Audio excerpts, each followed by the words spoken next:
Hello everyone, my name is Kelly, And I'm Rosemary. and we are dietetic interns from the University of Chicago Medicine, Ingalls Memorial Hospital. And we're here today to discuss nutrition and hydration. What is hydration? Hydration is the balance of water in our bodies. Did you know over half of your body is composed of water? Just over 60%. Benefits of being hydrated. Movement of nutrients throughout the body. It helps with healthy skin. It increases regular bowel movements. Also helps avoid fatigue, headaches, dizziness, and it can also help prevent UTIs or urinary tract infections. What are some things that can change the amount of fluid that you need? Well, actually, every single person needs a different amount of fluid depending on what's going on with them. So let's talk about some of those things. First of all, exercise. So as you see here in the middle, we have someone who's sweating a lot. If you sweat a lot, you're going to need some more fluid. So exercise will increase your fluid needs. Another one would be medical conditions, such as certain kidney disorders, might actually decrease the amount of fluid you need. Medications, especially diuretics and some cardiovascular medications, will increase the amount of fluid that you need to consume. And we know that alcohol actually dehydrates you, so if you consume alcohol, you should consume more fluid. And also just, how thirsty you are. You really got to read into your body and sense how much you need. How much hydration do you need? Your body needs at least 1,500 milliliters per day, which is over 6 cups of fluid. That may be why you hear people say, drink 8 cups of water per day. Roughly about 20% of that water can come from food though. One way to check your hydration status is to look at what color your urine is. A pale yellow urine means that you are fully hydrated. If you are looking for signs of dehydration, which happens when you don't consume enough fluid, some simple signs would be having dark urine or just not as much urine as normal, so a decreased urine output. Rapid weight loss, because as we mentioned, about 60% of your body is actually water, and water is kind of heavy, so if you were to lose a lot of weight right away, it could be because you're losing some fluid. If you had really cold extremities, and if you have slow capillary refill. This means if you're looking at your fingernail and you push down on it, you want the color to return from white back to the reddish pink color in a quick amount of time. So if that takes longer, that might indicate that you are a little bit more dehydrated. Today we wanted to talk with you about some ways to stay hydrated. So some simple tips are sipping on fluid throughout the day, preferably water. As you may know, we want to stay away from those concentrated sweet drinks like juice and soda because having too much of those could bring in excess calories. So if you still wanted some flavor, you could try infused water, which we're going to give a great recipe for later, and that'll help increase your fluid intake. You could also make it a good rule of thumb to have a drink with each meal and have one in between each meal so that you're meeting that at least 6 cups of water per day. And another good tip is to always have a glass of water or a water bottle with you at all times so you can just think of it more frequently and sip on it more frequently so that you're getting more water in your system.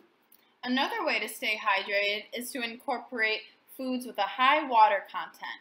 So some foods that contain lots of water include cucumbers, watermelon, cantaloupe, celery, cabbage, cauliflower, cooked squash, and strawberries.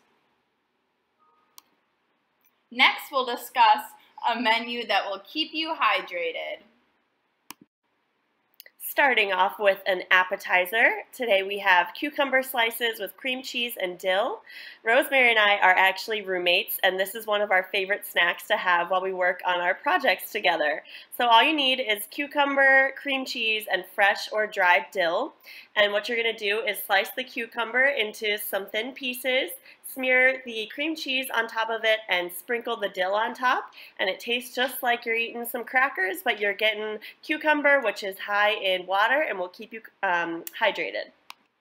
Next up, we have a beverage that will keep you hydrated, strawberry citrus infused water. So the directions are pretty simple. Slice some fresh strawberries and lemon or lime. Place the strawberry and lemon or lime slices in cold water and let it sit for 30 minutes to an hour. Then serve the beverage cold. The next thing on our menu is going to be a watermelon feta salad. Watermelon, as we mentioned, is really high in water content, so it'll help keep you hydrated. For this recipe, you'll need 6 cups of cubed watermelon, which is so good in the summertime, half a cup of crumbled feta cheese, 3 tablespoons of a balsamic glaze, and 2 tablespoons of chopped mint. And then all you'll do is just mix it all together, and ta-da, you have a tasty summer salad. Next up on the menu, we have our entree, or the main dish. Our entree includes oven-roasted chicken breasts, a grilled zucchini corn salad, which includes white beans, zucchini, corn, pecorino cheese, basil, pecans, rosemary, olive oil, lemon garlic, and honey. To go with the salad and the chicken breast, we have some pita bread. Our next dish is avocado chocolate mousse. Avocados are actually between 60 and 70% water, so they make a great hydrating dish.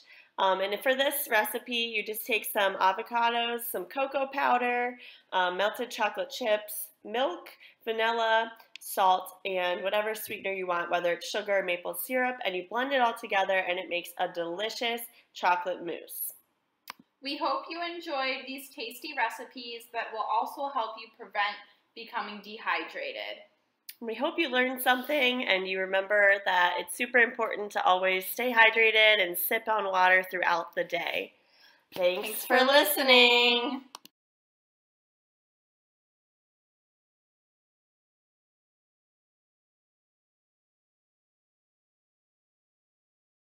Hello everyone, today we'll be talking about our superfood, which is carrots. So before we get started, I just wanted to introduce myself. My name is Kelly Fuller and I'm a dietetic intern at UChicago Medicine Ingalls Memorial Hospital. I'm originally from Cincinnati, Ohio, and I graduated from the University of Dayton, which is also in Ohio, last year in 2019. I've been a vegetarian for 3 years, a bit of a fun fact about me, and I'm excited to share some carrot recipes and goodness with you all today. So let's talk about the history of carrots. So did you know that the first carrots were actually purple? They originally originated in the Himalayan region, which was modern-day Afghanistan, in the 900s, and were transported around following the Silk Road, where it was further bred to be red and yellow varieties. The first evidence of carrots being used as crops wasn't until the 10th century, and that was in the Iranian plateau. These were purple and yellow. It wasn't till the 16th century when the Dutch and Spanish started depicting orange carrots in their marketplaces in their artwork. The English word carrot was first recorded in 1530 based off of the Indo-European root K-E-R, cur, meaning horn, because original carrots had a horn-like shape. Now let's get into the nutrition facts about carrots. 1 cup of grated carrots contains about 45 calories, and I've listed out some of the macronutrients in a cup of carrots. So as you can see here, a cup of carrots contains about 11 grams of carbohydrates, 3 grams of fiber, which is a type of carb that's super helpful if you're experiencing bowel issues, 0.3 grams of fat, so almost negligible, and 1 gram of protein. And as you can see on the right here, the micronutrients in carrots, we have 6.5 milligrams of vitamin C, which is about 10% of what you need each day. 36 milligrams of calcium, which is about 3% of what you need each day.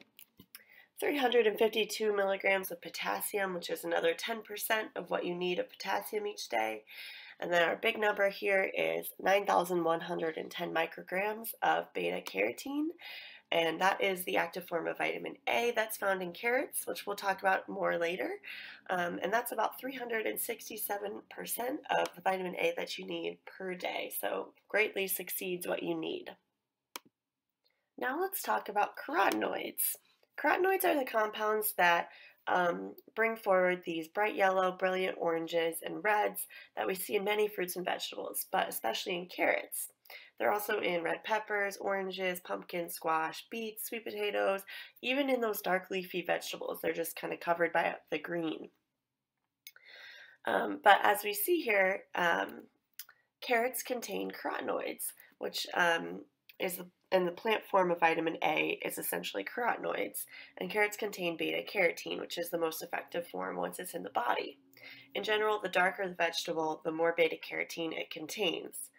Carotenoids can be converted to retinol in the body, and then other forms of active vitamin A, which help prevent vision problems. So let's turn to the slide here as we see, do carotenoids help your vision? Yes, carrots are high in carotenoids. If you don't consume enough of these, you could be at risk of developing night blindness. However, eating carrots isn't going to cure your night blindness. It's more of a preventative step, sort of a healthy lifestyle tip so that you don't end up developing this blindness later on in life. Now let's talk about the antioxidants that are found in carrots. First, as you can see here, we have lutein and zeaxanthin. These are two antioxidants that are related to age-related macular degeneration, and this is the result of deterioration of the retina, and it's most common in people who are 55 and older. And some large studies have found that consuming carrots or foods that have these two types of antioxidants, lutein and zeaxanthin, may slow disease progression, which otherwise is a contributing factor to blindness. Other studies have found that dietary lutein or zeaxanthin can build macular pigment and improve visual acuity, so some great things for our eye health. We also have here that carotenoids can also reduce cancer risk. That's because carotenoids act as antioxidants in the body. Antioxidants snatch up free radicals that are floating around in our body, and that reduces our risk of developing cancer. And then lastly, as I mentioned, carrots contain vitamin C, which is super important for many reasons, but one being collagen formation, so for healthy skin, hair and nails, as well as healthy joints, and good immune health. So as we've always known, vitamin C is important to take to avoid getting sick. Now let's talk about some recipes, some good ways that you can incorporate these tasty vegetables into your diet. So first here I have carrot bacon, which is super tasty. I made it yesterday for the first time, so I wanted to test it out for everyone. But what you do is you take whole carrots and you shave them into long bacon-like strips using a vegetable peeler, as you can see in the picture here. And you mix some liquid smoke, or if you don't have liquid smoke, you can use soy sauce. That's what I did. Maple syrup, garlic powder, onion powder, and smoked paprika, and some pepper. And I just did equal parts of all of those. And you mix them into a bowl, add the carrots, and coat them completely so that they're saturated. And then you lay them out in a flat line, either in an air fryer or on a baking sheet. And you want to air fry at 380 for about 5 minutes, but definitely check halfway through, or bake at about 400 for 5 to 10 minutes, and check it multiple times because they're very thin, very likely to burn, but the end product should be a crunchy, very tasty treat. Next we have a carrot cake smoothie, which is a pretty simple smoothie idea. So you take 1 frozen banana, 1 large carrot, half a cup of frozen pineapple, 3/4 cup of milk, and it can be any kind of milk, 1 tablespoon of almond butter, 1/4 cup of rolled oats, half a teaspoon of cinnamon or more if you're a big cinnamon fan, a dash of nutmeg, 1 teaspoon of vanilla, and a 1/4 cup of Greek yogurt. And you can do plain or vanilla. And you just put everything in a blender and blend on high for 1 to 2 minutes and enjoy. This makes 1 smoothie. Now we're going to have 2 true or false questions. So first, true or false, carrots can cure blindness? Hope your answers are in. The answer to this one is false. As we mentioned earlier in the presentation, carrots are more of a preventative to help prevent developing deficiencies that would cause blindness. However, carrots themselves do not cure blindness. Our next true and false question, true or false, all carrots are orange? Hopefully you remember from the beginning of our presentation, the first carrots were actually purple, so this answer would be false. Not all carrots are orange. Thank you so much for watching my presentation today. I hope you learned something new. Hello, everyone. My name is Malik Stewart, and I'm a dietetic intern at UChicago Medicine Memorial in Harvey, Illinois. Today, I'll be discussing the superfood edamame, as you can see here in the right-hand corner.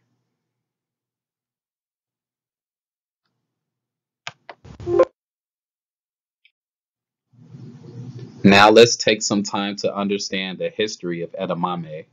Edamame, edamame has its roots traced back to China, dating back to more than 2,200 years ago. It was later introduced to Japan, where it has been popular ever since. The word edamame means beans on a branch. Unlike most soybeans grown for livestock feed or soy replenishers, edamame varieties are developed for their larger size and sweet flavor and are harvested when they are green and plump. In 1902, it was brought to the United States but didn't catch on as a snack food until the 1970s and the growth of organic food movement. Edamame continues to expand in the health food snack industry as consumers become more interested in healthy food options. So as you can see in the background, it's pretty much where whenever I go to a hibachi grill or a restaurant that sells Japanese food, I always notice that it looks like little pea pods, but this actually edamame. I remember the first time I had it, I loved it, and then I researched and researched it, and even now I know so much more about edamame. And when I found out it was a healthy snack alternative, it's something that I love to eat. So the correct pronunciation is broken down for you in this slide. Edamame, edamame, or edible soybean. It is a complete protein, meaning it contains all of the essential amino acids. It has many health benefits due to its high nutrient content and doubles as a tasty snack. It can be boiled or steamed, eaten frozen or fresh, and it can even be dried. As you can see in a lot of grocery stores like Mariano's or Jewel's, they have dried edamame. Some great nutrition facts to take home are edamame is a good source of magnesium, potassium, phosphorus, calcium, and manganese, fiber, isoflavones, omega-3 fatty acids, B vitamins, vitamin C, and vitamin E. Edamame and soybeans are a complete protein, which is unusual for a vegetable. Also, they are high in phytoestrogens, a natural plant estrogen. Edamame contains many necessary minerals, nutrients, and is a complete protein once again. It may even help provide relief from hot flashes and night sweats in women experiencing perimenopause. As with anything in life, moderation is the key, especially if one is prone to the effects that the fiber and legumes may produce. So one thing you got to remember that even though a high fiber diet is something that we always want to push towards, it is in ways where you can actually have too much fiber, and too much fiber will actually cause more GI issues, which is like an upset stomach or kind of give you like a diarrhea type effect if you have too much in excess. So here are the nutrition facts broken down into numbers. For those of you who are used to looking at food labels, this is an easier way of understanding the amount in this edamame. So one serving size is 1 cup prepared. Total fat is about 8 grams, saturated fat 1 gram, 0% cholesterol, only 9 milligrams of sodium, 16 grams of carbohydrate, and as you can see, 8 grams of fiber, which is 32% of what you need in a day based off a 2,000 calorie diet. Pretty much we look for foods that are either 5 grams of fiber and higher, which is a high fiber diet. So this has 8 grams, which is great. These are nutrition facts continued, and these are all still based off of 1 cup prepared, which means either boiled, cooked. So 189 calories, 17 grams of protein, 3 grams of sugar, and this is just a chemical breakdown of vitamin A, C, calcium, and iron, which you can see is a good source of iron. So one of the easiest ways to make edamame and make sure that the nutrient content isn't affected as much as boiling or roasting is to actually microwave it. So in order to microwave it, I have 6 steps that you will have to follow. It's pretty simple. So starting with step 1, you place 1 cup of beans in a bowl. Sprinkle about 1 teaspoon of water on them. You microwave on high for 1 minute or less, and especially depending on the microwave. And it also depends on the maturity of the bean. Remove when they start splitting open. So when it looks like somebody took a knife to the bean, pretty much means that it's done. It doesn't need to cook anymore. For a bright green look, plunge it to ice water for a few seconds. Drain the edamame. Place in a bowl and sprinkle on large grain salt like sea salt if you'd like to. Usually it helps to stick on a little bit more. It still has the same amount of sodium as any other salt, so there's not a difference in that. And you don't always have to use salt. This is just a general recipe in case you want to use it. So once the edamame beans are ready, they'll actually look like how they look in this picture. You remove beans from the salted pods by pulling the pods between your teeth and popping out the beans. So that is one way of doing it. But let's say if you do have some problems with your dentation, you can always use your fingers and just push them out. Pods should be firm, yet beans will pop out when pressure is applied. So there are ways that edamame can be stored after they're prepared. So it's either short term or long term. In order to store it short term, for raw or cooked edamame, it can be refrigerated for 1 week to about 10 days max. Long term, you have to blanch and freeze. So in order to do this, I have 4 quick instructions in order to do so. Step 1, bring pan of salted water to a boil. Boil edamame 2 to 3 minutes after water boils again. Drain and dry on paper towel to cool. Freeze on cookie sheet individually about 2 hours. And it can be stored in a freezer bag in up to 6 to 8 months. So this is usually a way that big grocery stores like Mariano's and Jewel's will use for their frozen food sections. And this is just a prime example of how you can do this by yourself at home. You can stock up a good amount of edamame and have some for a large amount of time. I hope I helped influence you all want to go out and try edamame if you haven't had it already.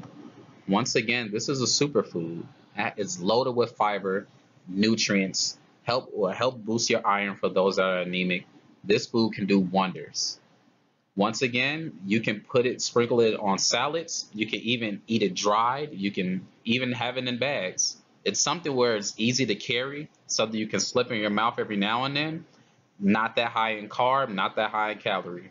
It's a grade A snack, and I hope you all give it a shot.